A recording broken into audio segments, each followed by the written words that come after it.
Hey guys, Himar the Gig. How you guys doing? I'm here to talk about the PlayStation VR, give my thoughts about it. Since it has been officially confirmed by Sony at GDC a couple days ago that it's gonna be $399, $400 for this PlayStation VR, which is basically the same price as the PlayStation 4 when it came out. Now you could buy the PlayStation 4 for $349 new.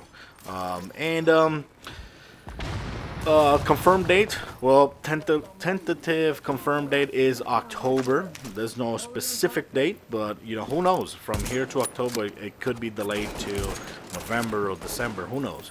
But yes, it's $400, and I honestly have mixed feelings about the VR world, especially because I haven't had personal experience with it. I never tried the Oculus Rift. I haven't tried the HTC Vive, I think it is. The PlayStation Morpheus, I never tried it. So my only experience with VR is the VR that we use with cell phones, like the Samsung VR and the Cardboard, the Google Cardboard, and other cell phone based VR.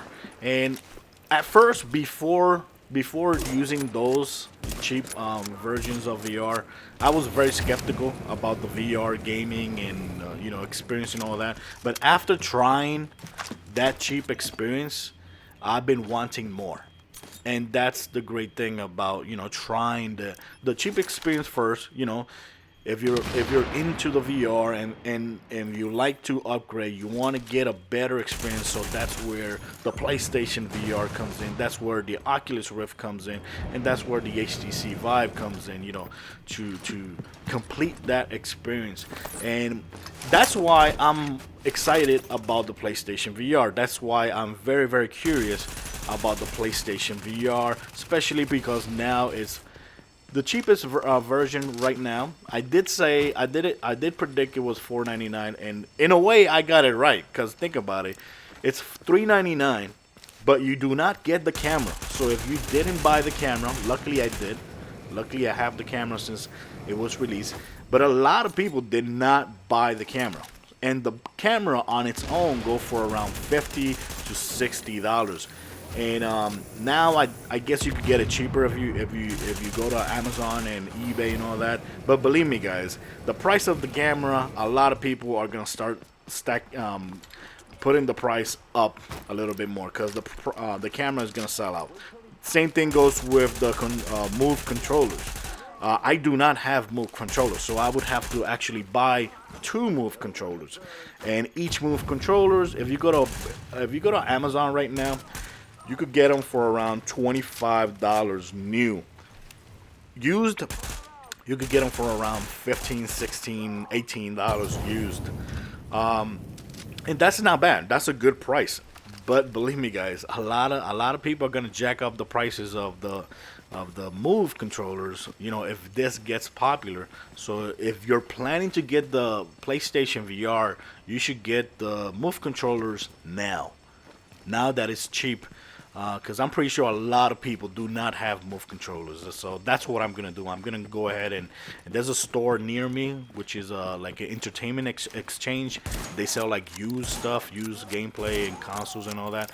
And they have bunches of Move controllers very very cheap. So I'm going to have to stack up at least two of them. I already have the camera, so I'm good there. So when you think about it, supposedly they're going to release a bundle. Right, a bundle with the camera and the controllers, and most likely that's gonna be $499. I'm pretty sure that's gonna be the price, $499 for the bundle. So in a way, I got it right.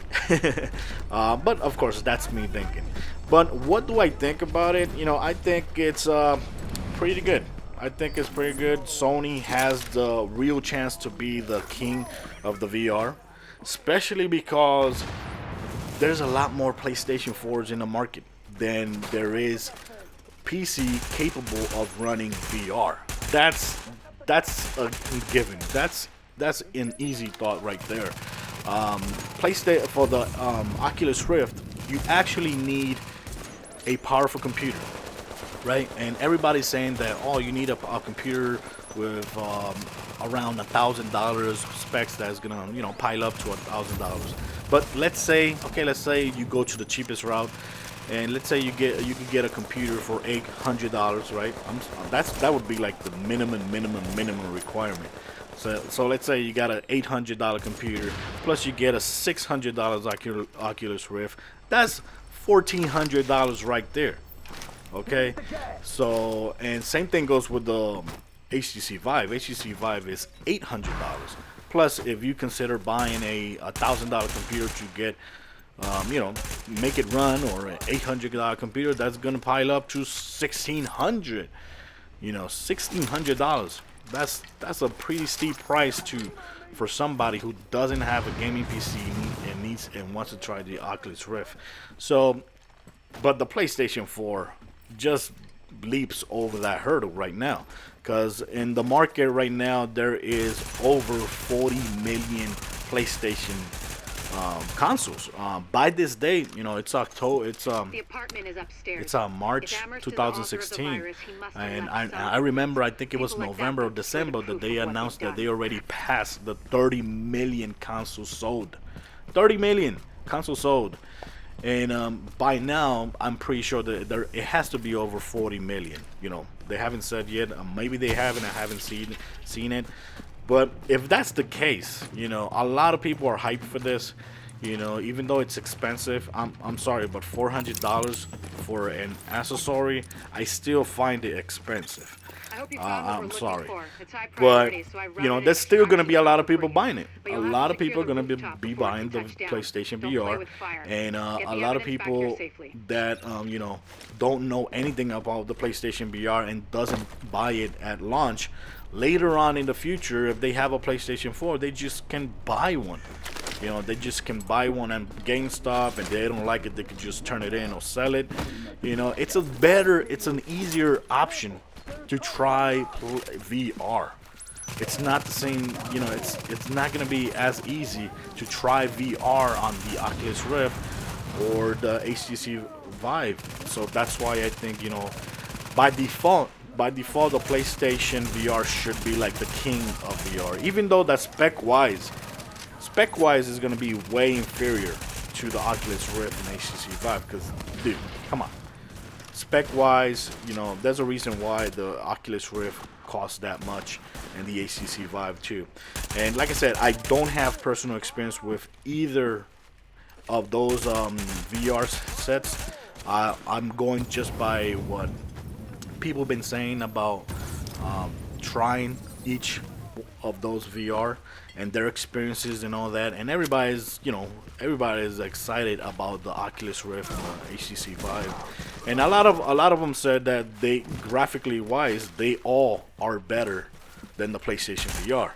But it's gonna be the same thing as it is right now. Right now, everybody love console gaming because it's a plug and play experience. You plug it in, you put a game in, and that's it. You don't have to worry about your graphic cards. You don't have to worry about the updates and all that. And the same thing is gonna happen with VR world. Some people are gonna want to have like the best super experience and want to spend the most cash as possible to have the best VR experience.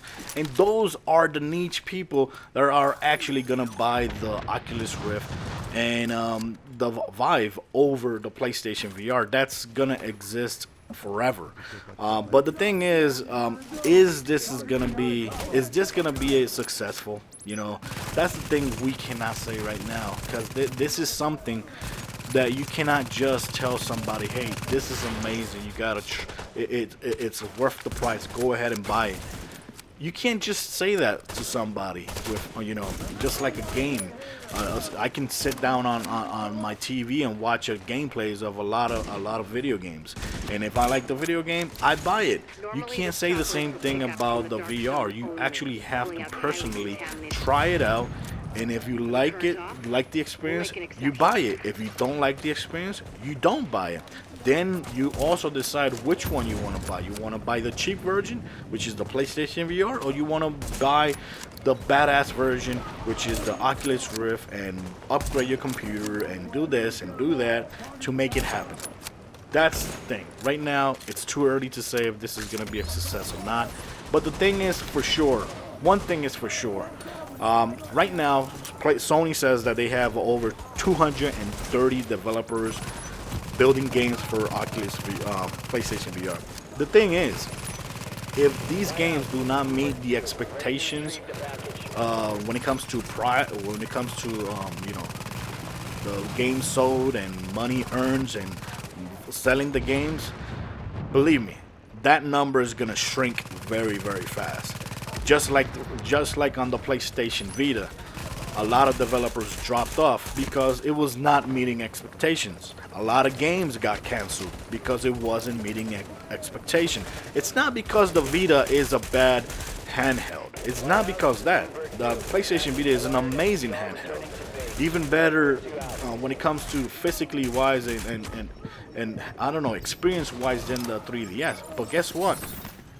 The 3DS is more successful because it sells more, it meets developers' expectations, and that's why the PlayStation Vita is suffering. And the same thing can happen to PlayStation VR. If it doesn't meet expectations, it doesn't matter how much you like it, it doesn't matter how much money you spent. If it doesn't meet expectation, there's going to be games canceled. There's going to be developers dropping off. And all you're going to be getting on your PlayStation VR is indie games from, indie developers and demos and VR experiences, which is not the same as VR gaming. And that's it. It could suffer the same fate as the PlayStation Vita. Is it going to? I don't think so, because contrary to the PlayStation Vita or mobile gaming, I think VR is growing right now. It's there's a hype. Everybody is getting into the business. You got Oculus Rift, you got Vive. There's other brands of VR, other companies doing VR that kind of suck or trying to approach it different ways, like HoloLens. HoloLens is amazing. It looks beautiful, and I prefer the HoloLens experience than the VR that we're seeing right now. I love the HoloLens experience. It looks amazing. But it all depends on the expectations of the developers. If it meets the expectations of the developers, and if it sells a lot, I think it's going to be successful. So if you want this to be successful, if you want this to keep on growing, people have to buy the Oculus Rift, the PlayStation VR, the HTC Vive. People have to buy them. That's the only thing. And Sony has to do a better job putting this out there so people can try it. They have to advertise it. They can't do to the PlayStation VR what they've done to the PlayStation Vita. Lack of advertisement, lack of commercials, not putting this into people's hands in the streets. It's just not gonna help it. It's just not gonna help it. PlayStation needs to advertise this very, very much, and it needs to, people need to try it. If people don't try it, people is not gonna buy it. And if you buy it, right? If you buy it, you should show it to as much people as you can. A lot of those people are gonna like it and are gonna end up buying it if they do. So that's my thoughts, guy. I think I am gonna pre-order one if I can. Most likely I will. I'm gonna try, give my final thoughts and my review and all that. I can't wait to try it out, and I'm really excited to where we're going. The gaming world, the way it's advancing and all that. And I would love to experience a new experience, and I think PlayStation VR is gonna be that new experience, which maybe I'm itching in the inside and I don't know it. But thanks for watching the video, guys. That's my thoughts about the Oculus Rift and the PlayStation VR. What are your thoughts? Are you gonna get it? Do you think it's too expensive? Do you think it's worth it or not? Thanks for watching the video, guys. Till next time.